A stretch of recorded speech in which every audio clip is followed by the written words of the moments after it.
Rain clouds rolled over the old industrial town of Millstone, painting the sky in bruised shades of gray. The air smelled of smoke and motor oil, fitting for a town built around a steel factory that had long stopped caring about its people. In a narrow street behind the factory, a young boy named Eli sat on the curb with a cracked toy truck in his hands. It used to be bright red, a gift from his late father who had died working in that same factory. Now, its wheels were bent, its paint chipped, and tears streaked Eli's dirty cheeks. His mother, Grace, crouched beside him, trying to comfort him, even as she winced from the bruise swelling on her face. Her lower lip was split. "It's okay, sweetheart," she whispered, her voice trembling. "We'll fix your toy, I promise." "But they broke it, Mom," Eli sobbed. "And they hit you. Why did they hit you?" Grace didn't answer. She just hugged him tightly, her body shaking. The men from the factory had come to collect debts, a cruel scheme by the factory's owner, Mr. Dalton, who paid his workers late, then lent them money at sky-high interest rates. When Grace couldn't pay, his enforcers, 3 of them, big and mean, broke her son's toy and slapped her in the street as a warning. They left laughing, but someone else had seen. Down the street, the distant rumble of motorcycles echoed. A dozen black bikes turned the corner like a thunderstorm rolling in, their chrome glinting under the weak sunlight. The townsfolk stepped aside nervously. They all knew the group, the Iron Hounds, a biker club feared and respected across Millstone County. At the front rode Rhett Lawson, a man in his late 40s with graying hair tied back in a short tail, leather jacket faded from years of sun and scars. His eyes were sharp, but there was something in them that hadn't quite hardened, not completely. He slowed his Harley and nodded to one of his riders, a stocky man named Bear. "What's going on here?" Rhett muttered. Bear pointed to the woman and child. "Looks like Dalton's boys again." Rhett's jaw clenched. Dalton, the same man who'd once fired Rhett's brother after an injury, leaving him to die poor. Rhett had been waiting for a reason to deal with him. He parked his bike, the engine's growl dying down as he stepped off. The rain began to fall, thin and cold. Grace looked up, startled. "Please don't. I don't want any trouble." "You already got trouble, ma'am," Rhett said quietly. "We're just here to balance the scales." Eli wiped his tears, staring at the tall man with the leather jacket that said Iron Hounds MC. "They broke my truck," he said through hiccups. "And they hit my mom." The biker crouched down, meeting the boy's eyes. "They did, huh?" His voice softened. "What's your name, kid?" "Eli." "Well, Eli," Rhett said, picking up the broken toy truck. "You hang on to your mom.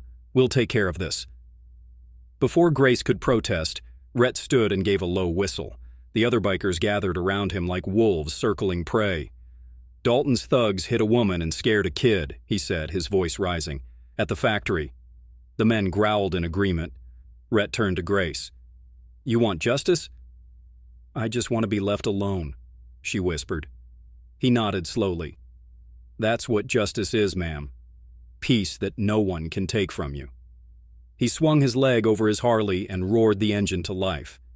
The rest followed, a thunderous pack tearing down the street toward the factory. Eli's eyes widened as the sound of the engines faded. "Mom, are they going to hurt those men?" Grace held him close. "I don't know, baby," she said, her voice trembling. "I just don't know." At the factory, the steel factory loomed ahead, rusted, sprawling, with its gates chained and guarded. Inside, men worked long hours for little pay. Near the entrance, the 3 enforcers sat under a tin awning, smoking and laughing. Then came the roar. One by one, the motorcycles appeared through the drizz. Chapter 1.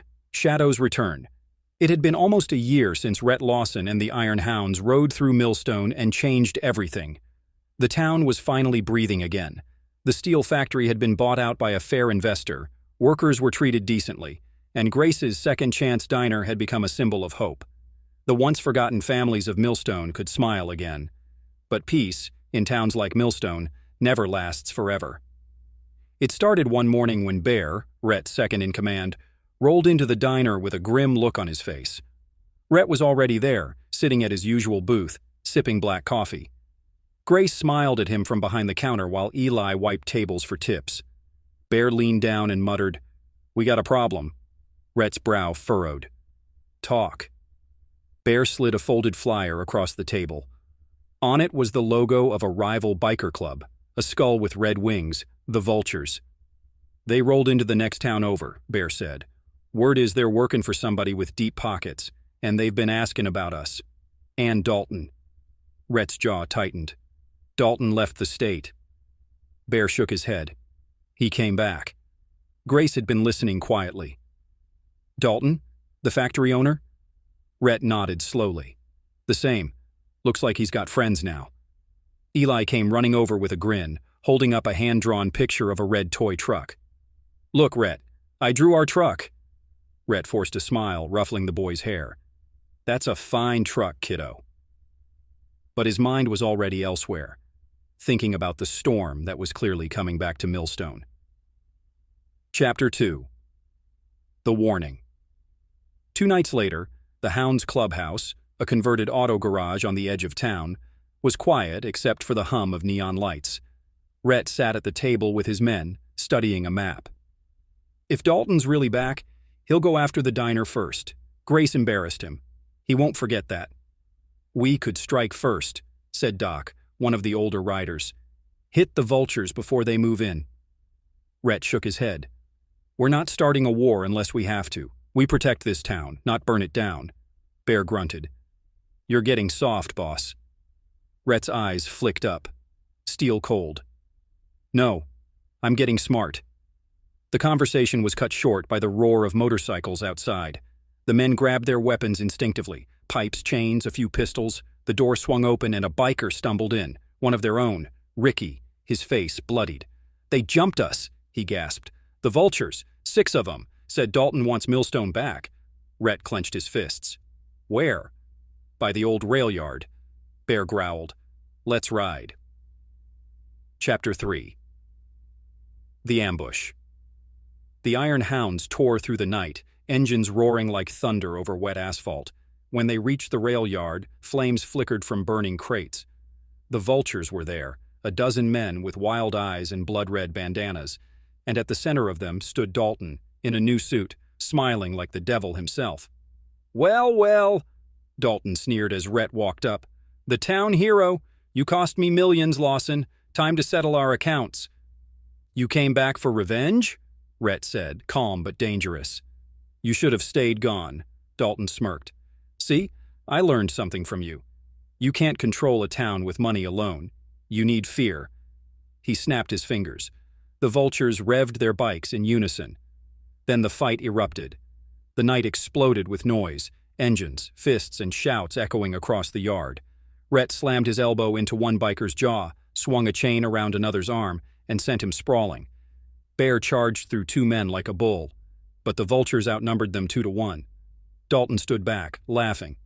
"Look at you, pretending you're heroes. You're just criminals with better excuses." Rhett grabbed a steel pipe and threw it at him, missing by inches. Dalton ducked behind a burning crate. Sirens wailed in the distance. The Vultures retreat.